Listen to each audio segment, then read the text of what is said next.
Bonjour, nous prions Dieu. Bien-aimé Père Céleste, te recommandons entièrement ce temps, afin que Seigneur, par la puissance de ta vie, tu puisses nous prendre en charge. Utilise, Seigneur, des mots humains, des expressions humaines, comme tu sais si bien le faire pour parler à notre cœur. Dispose nos cœurs à être à ton écoute. Ainsi, Seigneur Jésus, nous te replaçons toujours à ta juste place, car il faut vraiment que tu règnes. Oui, le trône est à toi, le marchepied est à nous. Et nous choisissons cette bonne part que personne ne pourra nous enlever. Et nous te louons, nous te bénissons de pouvoir te prier ainsi, en ton nom précieux, Seigneur Jésus. Amen. Daniel chapitre 1, versets 3 à 8. Le roi donna l'ordre à Ashpenaz, chef de ses eunuques, d'amener quelques-uns des enfants d'Israël, de race royale ou de familles nobles, des jeunes garçons sans défaut corporel, beaux de figure, doués de sagesse, d'intelligence et d'instruction, capables de servir dans le palais du roi, et à qui l'on enseignerait les lettres et la langue des Chaldéens. Le roi leur assigna pour chaque jour une portion des mets de sa table et du vin dont ils buvaient, voulant les élever pendant 3 années, au bout desquelles ils seraient au service du roi. Il y avait parmi eux, d'entre les enfants de Juda, Daniel, Anania, Michaël et Azaria. Le chef des eunuques leur donna des noms: à Daniel, celui de Belshazzar, à Anania, celui de Shadrach, à Michaël, celui de Meshach, et à Azaria, celui d'Abed-Nego. Daniel résolut de ne pas se souiller par les mets du roi et par le vin dont le roi buvait, et il pria le chef des eunuques de ne pas l'obliger à se souiller. Eh bien, le prophète Daniel a exercé son ministère pendant un temps très difficile. C'était le temps de la déportation. Et cette déportation à Babylone a été annoncée pendant des siècles par le prophète Ésaïe. Ils ont entendu, mais ils ne prennent pas garde. Et quelques années plus tard, c'est le prophète Jérémie qui va préciser exactement quelle est la personne, le roi, c'est Nebuchadnezzar, et quel est le pays, la ville, qui viendrait pour détruire, raser complètement Jérusalem. Et c'est Babylone. Voilà. Et ce qui devait arriver, arriva. Nebuchadnezzar est venu, il a complètement détruit et nettoyé. Le beau temple que Salomon avait construit a été complètement brûlé. Et tous ces ustensiles à l'intérieur ont été tous ramenés à Babylone par le roi Nebuchadnezzar. Et pendant ces années de déportation, eh bien c'était difficile. Le peuple, il souffrait parce qu'ils étaient dans l'esclavage, ils étaient sous la coupe de Nebuchadnezzar qui les fait souffrir. Et ils ont pleuré, ils ont prié à l'Éternel. Et l'Éternel a entendu leur prière. Et il leur a dit, par la bouche du prophète Jérémie, il a dit quoi? Au lieu de prier, il a dit: recherchez le bien de la ville où je vous ai amené en captivité. Priez l'Éternel en sa faveur, parce que votre bonheur dépend du sien. Et ça, c'est une très bonne leçon pour nous, que au lieu de critiquer les autorités, nous ferons mieux de prier pour eux. Parce que le bien, la sécurité de la ville dépend de ces gens-là. Mais nous devons prier pour eux. Ils sont ce qu'ils sont. Mais nous n'avons pas à les critiquer. Nous devons prier pour eux. Et c'est ce que Dieu, le Seigneur, a dit par la bouche du prophète Jérémie de le faire. Et qu'est-ce qu'ils ont fait? Ils ont obéi. Ils ont prié. Et le Seigneur a répondu. Et qu'est-ce qu'il a fait? Il a levé Daniel. Daniel, il est monté haut, très haut, à côté du roi Nebuchadnezzar. Mais ce que j'aimerais souligner avec vous maintenant, c'est la manière comment Daniel est monté. Comment il est monté? Eh bien, le roi a dit à ses eunuques d'amener quelques-uns des enfants d'Israël, quelques jeunes de race royale ou de famille noble qui pourraient recevoir un enseignement et en fin de compte pour pouvoir s'occuper des affaires du roi. Et parmi ces jeunes, il y avait là 4 jeunes de la tribu des enfants de Juda. Rappelons que Juda veut dire louange. Donc, parmi ces jeunes, il y a Daniel, Anania, Michaël et Azaria.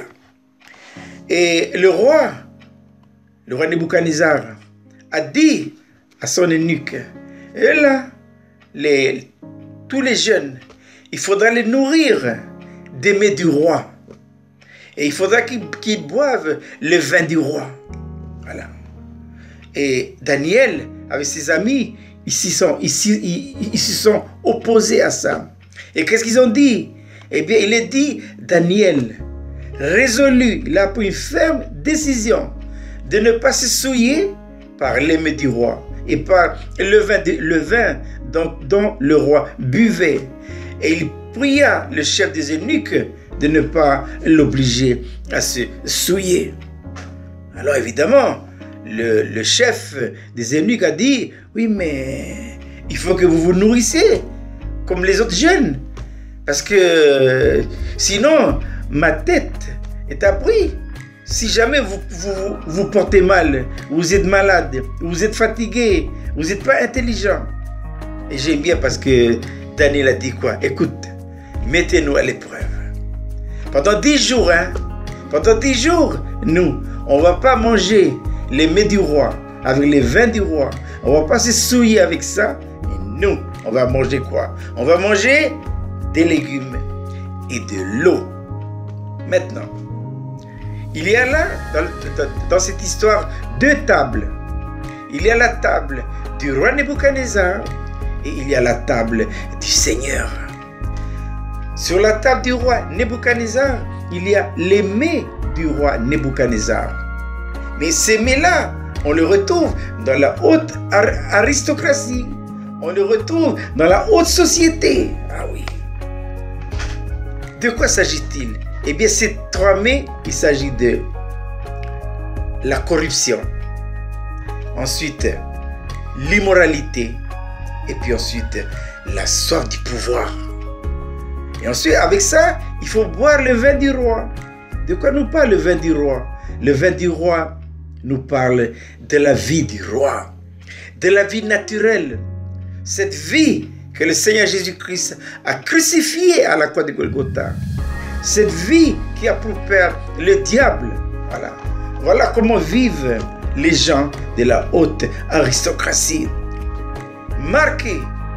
Le mets du roi, c'est marqué par ces 3 éléments. L'immoralité,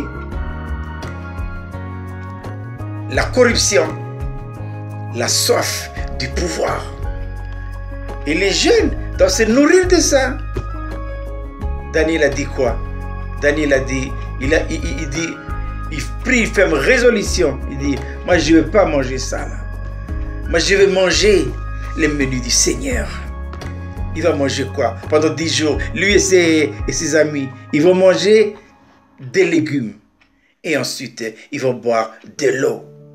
De quoi nous parlent les légumes? Les légumes nous parlent, c'est un produit céleste. Il n'y a que Dieu qui produit les légumes, ainsi que de l'eau. Mais spirituellement parlant, de quoi nous parlent les légumes? Les légumes nous parlent de la volonté de Dieu. Et quelle est la volonté de Dieu? La volonté de Dieu, c'est que vous et moi, nous vivions de la croix en tant que principe de vie. Mais qu'est-ce que la croix? C'est un principe de vie qui donne à Dieu tous les droits absolus et la possibilité de vivre sa vie en nous.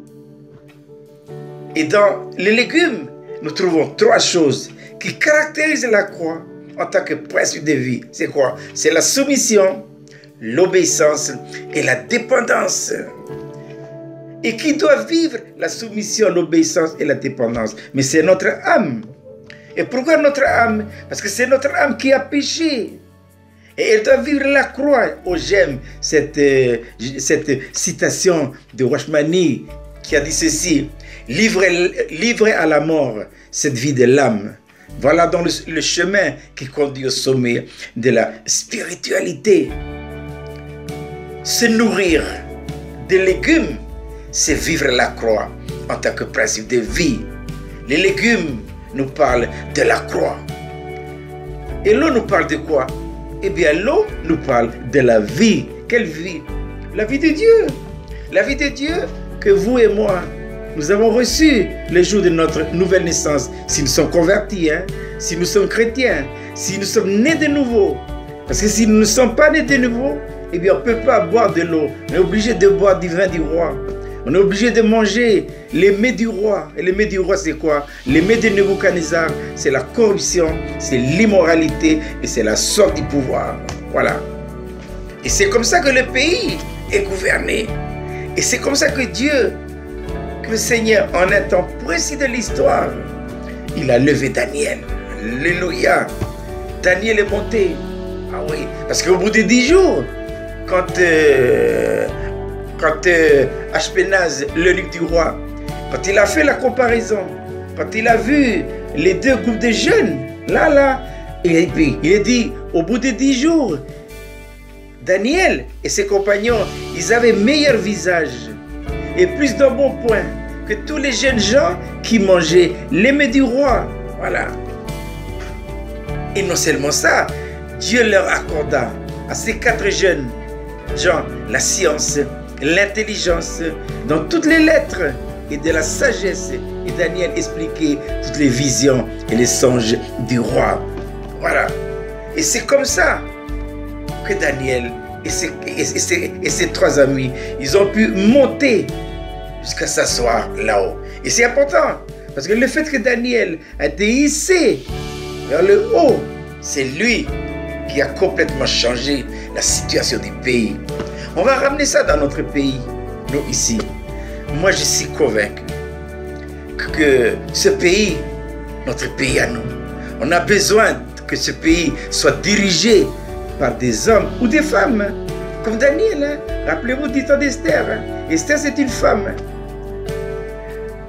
L'amant Lagagite avait pris la résolution d'exterminer la race juive. Mais Dieu a levé une femme, c'est Esther. Elle est montée et qu'est-ce qu'elle a dit? Et si je dois périr, je périrai. Pour monter, elle a vécu la croix en tant que principe de vie. Il n'y a que la croix et la croix seule qui peut hisser un homme et une femme en haut pour changer la face d'un pays. Et je prends l'histoire de notre pays à nous. Ah oui. Pour changer la face de notre pays, il faut un homme, une femme, choisi par Dieu et qui doit monter là-haut. Mais pour monter, il faut que cet homme-là et que cette femme, choisie par Dieu, doivent se nourrir des légumes et de l'eau. Sinon, là-haut, c'est impossible. J'ai connu dans mon histoire, dans ma vie, dans mon parcours, des hommes, des chrétiens, des enfants de Dieu, mais qui sont montés là-haut sans se nourrir de l'eau, sans se nourrir des légumes et de l'eau. Ils n'ont pas fait long feu. Ah oui. Et pourquoi Joseph a-t-il tenu devant la femme de Potiphar? Eh bien, Joseph était sur le seuil de l'immoralité, ah oui, de l'adultère. Et qu'est-ce qu'il a protégé? C'est la croix. La croix en tant que principe de vie. Et c'est comme ça que Joseph est monté. Moïse, le grand Moïse, eh bien Moïse, il a regardé l'opprobre de Christ comme une richesse plus grande que les trésors de l'Égypte. Ah, ce qui trame là-haut, là, c'est la corruption, c'est l'immoralité, c'est la sorte de pouvoir, c'est la cupidité. Et pour assainir ça, il faut la croix. Il faut la croix. Il faut les 2 aspects de la croix. Ah oui, l'aspect juridique et l'aspect expérimental. L'aspect objectif et l'aspect subjectif. Le premier aspect n'est pas suffisant. Non, non, il faut les 2. Et c'est ce que Daniel et ses amis ont expérimenté. Et c'est important, parce que un peu plus tard, lorsque Nebuchadnezzar a eu ce songe, Aucun sage à Babylone, aucun devin ou tout ça, les astrologues ont pu expliquer ça. Qui c'est qui a expliqué le songe de Nebuchadnezzar? Mais c'est Daniel. Et comment se fait-il qu'il a pu expliquer ça? Parce qu'il vit la croix en tant que principe de vie. Parce qu'il se nourrissait des légumes et de l'eau. Voilà. Les légumes et de l'eau nous parlent de la nourriture spirituelle et céleste en Jésus-Christ. Nourrissons-nous de ça. Et nous serons en bonne santé spirituelle. Que le Seigneur nous accorde des grâces. Mais j'ajouterai, pour terminer, il faut prier. Prier pour notre pays. Priez que le Seigneur lève, qu'il lève un Daniel, qu'il lève un Joseph, qu'il lève un Moïse, il fait ce qu'il veut, ou une femme comme Esther. Une seule personne en haut peut changer la face d'un pays. On voit ce qui se passe. Qu'est-ce qui domine depuis le haut? Mais ce sont ces trois choses-là. L'immoralité, la corruption et la sorte de pouvoir. Et c'est pourquoi rien n'a changé. Ce sera toujours pareil. Hein? Que le Seigneur nous accorde des grâces et qu'il nous donne la possibilité de prier.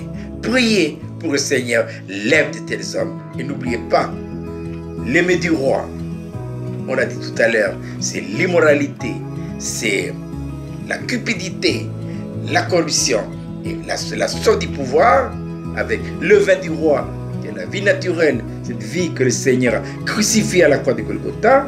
Ça, ce mets-là, il faut le mettre à la croix, éliminer. Par contre, il y a les mets du Seigneur. Il y a deux, les légumes et de l'eau. Les légumes nous parlent de quoi? Les légumes nous parlent de la croix. La croix en tant que principe de vie. Dans cette croix se trouve la soumission, l'obéissance et la dépendance. Et l'eau nous parle de la vie divine. Nous prions Dieu. Bien-aimé ton Père Céleste, bénis ta parole. Seigneur, nous te prions pour notre pays. Lève de Daniel, lève de Néhémie, lève de Joseph, de Esther. Fais ce que tu veux, ô Seigneur, pour changer la face de notre pays. Lève des hommes et des femmes qui doivent se nourrir uniquement que de légumes et de l'eau. Ainsi nous te louons, nous te bénissons de pouvoir te prier ainsi en ton nom précieux, Seigneur Jésus. Amen.